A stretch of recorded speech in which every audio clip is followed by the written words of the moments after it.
Hej, hej, witaj serdecznie na moim kanale. W kolejnym odcinku z serii Statystka w Ameryce opowiem Wam o jednym z moich 5 ulubionych dni, które spędziłam pracując na planach filmowych. I jest to dzień, w którym poznałam mojego idola, mianowicie Stevena Spielberga. Zapraszam serdecznie na ten odcinek.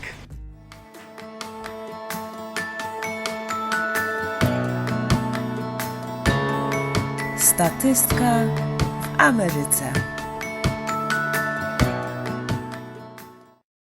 Na początku, jak mnie chcieli zatrudnić do pracy właśnie na tym planie filmowym, byli bardzo tajemniczy. Ja nie wiedziałam, dlaczego bardzo mało nam informacji dawali. Nie wiedziałam, czyj to jest film, o czym to jest film.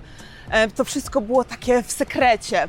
I dopiero później się okazało, że było to wszystko sekretem, ponieważ w filmie występuje Meryl Streep, Tom Hanks i reżyserem jest Steven Spielberg, także dlatego ukrywali jak najdłużej tylko mogli, co to jest za film, a film był The Post. Był to film o Nixonie i o magazynie The Post i właśnie Meryl Streep gra główną redaktor naczelną The Post. I miała właśnie informacje jakieś na Nixona. To jest film oczywiście polityczny, historyczny. No i wyobraźcie sobie, żeby nakręcić naszą scenę, byłam zabukowana na 2 dni i wynajęli wielką salę balową w hotelu Plaza.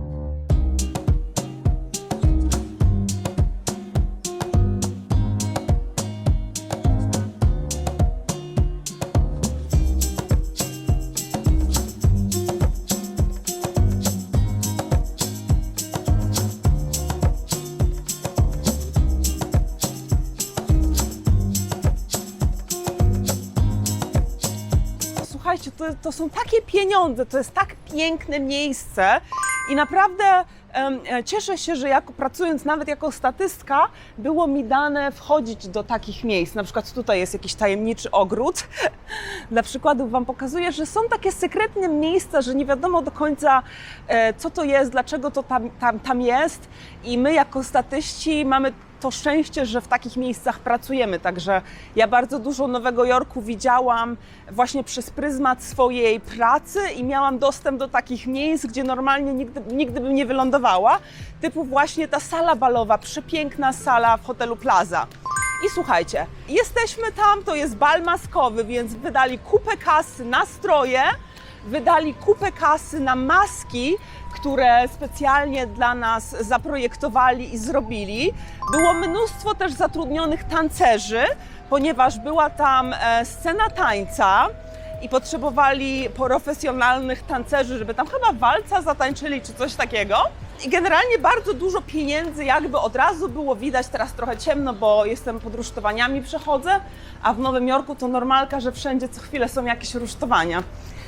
No i wydali bardzo dużo naprawdę pieniędzy na tą produkcję i wyobraźcie sobie, że jestem tam właśnie, szykują mnie jakiś makijaż, mi robią włosy, nagle podchodzi do mnie jeden z asystentów dyrektora, reżysera, director's assistant, czyli nie dyrektora, tylko reżysera.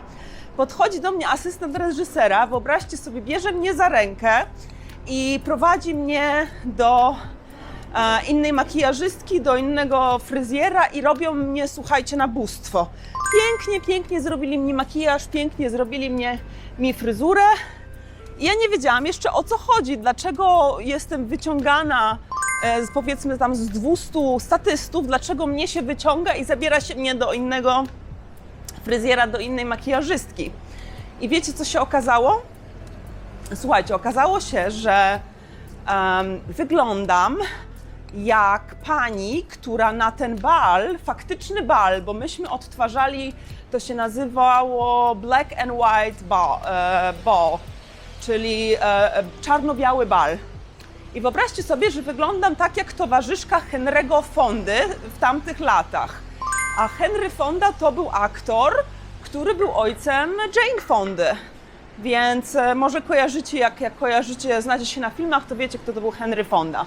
No i mnie wzięli jako tą dziewczynę, która wygląda jak dziewczyna Henry'ego Fondy, bo też była szczupła, wysoka, też miała grzywkę.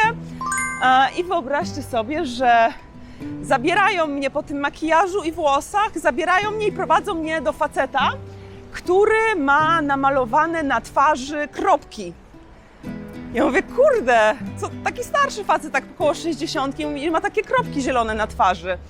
Ja mówię, o co chodzi? A on mi mówi, że on gra Henry'ego Fondę i że jak wezmą kamerę, najadą na jego twarz, to dzięki tym kropkom później łatwiej będzie dopasować tą twarz komputerowo, że on będzie wyglądał faktycznie jak ten Henry Fonda.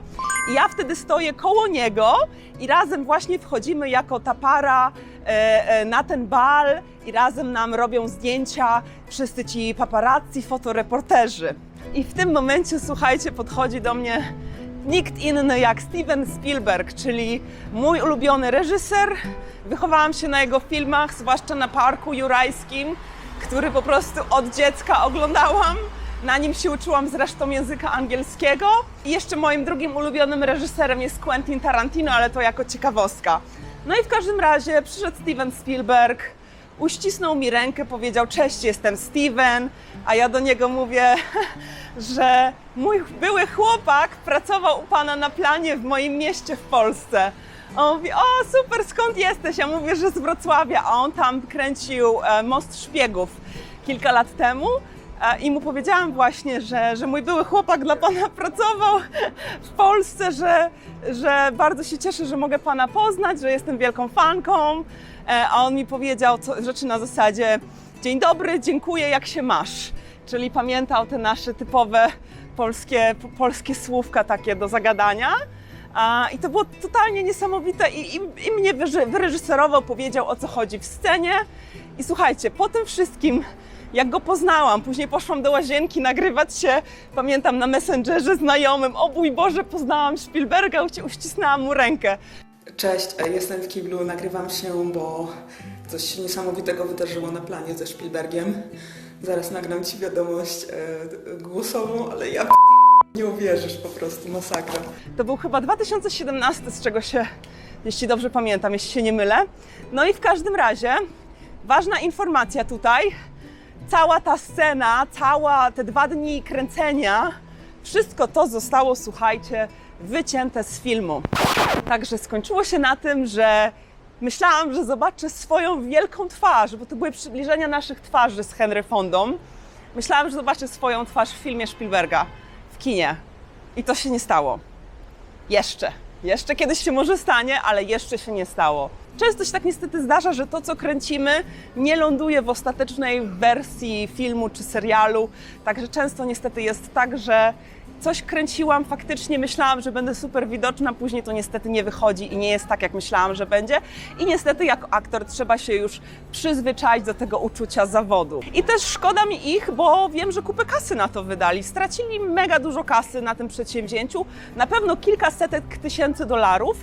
Nawet mieli Janusza Kamińskiego tam, z którym też sobie pogadałam. Akurat wtedy były jakieś wybory w Polsce, to gadaliśmy o polityce w Polsce. Także to były bardzo fajne 2 dni, pracowałam z idolami. Meryl Streep jest tak zarąbista na żywo i Tom Hanks też są tak zarąbiści na żywo, jak się to wydaje. Nie miałam co prawda okazji z nimi porozmawiać, tylko takie hello i uśmiechy, ale to i tak było po prostu mega wrażenie i mega przeżycie, żeby zobaczyć ich wszystkich na żywo i być w tym samym pomieszczeniu, w tej samej scenie. No, także to tyle, jeśli chodzi o ten odcinek. Chciałam Wam po prostu opowiedzieć tą moją przygodę poznania swojego idola, jak bardzo mnie to cieszyło. Niestety nie zobaczyłam siebie w filmie, natomiast przeżycie, wspomnienia zostają. Zapraszam serdecznie na mojego Instagrama, tam też opowiadam o życiu w Nowym Jorku, o pracy na planach filmowych. Na pewno każdy znajdzie dla siebie coś ciekawego na moich social mediach. Także do zobaczenia w kolejnych odcinkach. Na razie, hej!